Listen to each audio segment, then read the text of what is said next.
Are you ready? What are we doing? We're gonna run for our lives.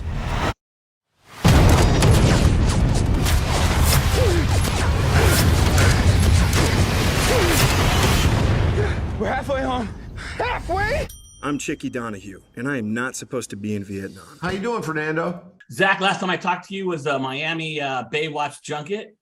Oh, geez. Rock and roll, man. Good to see you again. Good to see you. And I saw you at the WGA Awards, Peter. You for Green Book. Yeah, right.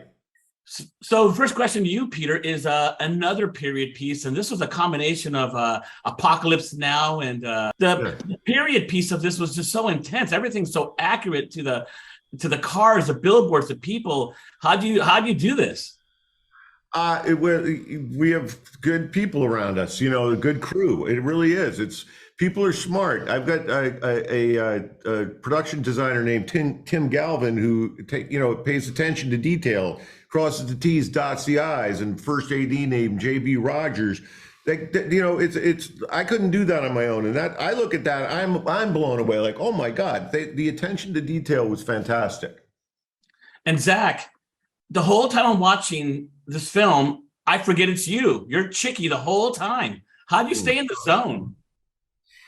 The mustache helped a lot. Yeah, everything felt a little different. But no, it was just fun, man. Chickie's, as soon as I read the script, I kept thinking there's no way this could be true. And then the further I got in it, I was just lost in this adventure.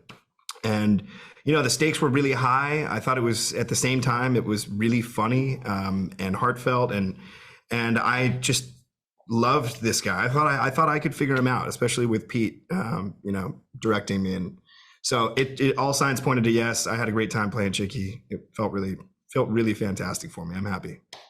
You really figured it. You want a taste of Vietnam?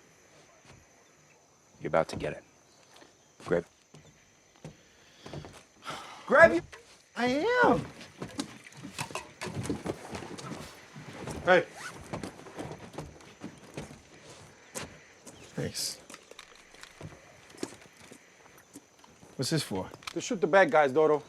It looks like you're gonna be taken for prisoner. Shoot, or they'll torture you for info. For info? Hold on, I don't have any info. They don't know that.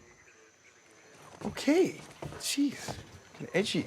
No, bad idea, Sarge. He's got a better chance of shooting one of us than one of them. What are you talking about? I know guns. I was in the military. Where'd you serve? Massachusetts. Yeah, give me that. Are you ready? I guess. What are we doing? We're gonna run for our lives.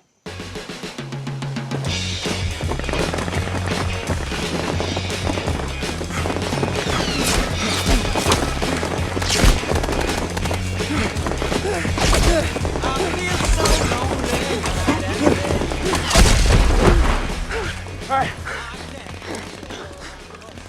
We're halfway home. Halfway? You really figured him out.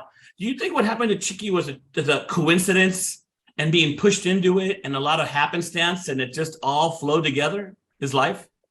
Yeah, I mean, I imagine I've talked to him about this. I was talking to him yesterday about it. And, he said that, especially towards the beginning of what's, depicted in our film, when he's at home before he goes out to Vietnam, just the frustration that he was dealing with being at home and the anti-war movement, and simultaneously seeing his friends go off to war and dying for our country, fighting and dying, was he felt really powerless, and upset, and he didn't know what to do. And I love that he just took some initiative and went out there with a very simple, task to encourage his friends and bring them all a beer. It's very lovely. Peter, how did you find the story? Because it's almost remarkable how it was never made into a movie before, because this is a great story. Yeah, well, a guy named Andrew Moscato made a 12-minute documentary on it about 5 or 6 years ago. It came to me about 4 or 5 years ago, and I saw it on YouTube. A friend of mine sent it to me, and as soon as I watched it, I was like, that's a home run. That's a movie. And it was actually the same way I felt when I heard this first story of Green Book. When somebody told me that story, I was like immediately taken by it. And yeah, you're right. It is surprising it didn't get made before, but I'm lucky I was one to make it. Last quick question for Peter. the cinematography of it and everything and the look of it, was it shot on film, and what kind of cameras did you use? It looked different. It looked crisp. It looked a lot of intense color. So it was something different other than Alexa's or Panavision or I don't know what. No, it was not shot on film, but it was. I have a director of photography named Sean Porter, who's a superstar, and this guy is just incredible. He's a young guy. He did Green Book also, and he can make it. It just look the way it should look, and I don't know how he does it. Honestly, he's just incredible. And again, I'm blessed to have a guy like that, on our team. Last thing, this was like a roller coaster. The second you get on it, you think like, is it going to be good or not? And the second I got on, I was hooked, and I was on the roller coaster the whole time, and it was great. So great job, both of you. You killed it. Thanks really so much. Appreciate that. Thanks a lot. We had a great time making it. Right on. I'll see you guys soon. Yeah, see you soon. Thank you very much, brother. Good to see you. Bye-bye.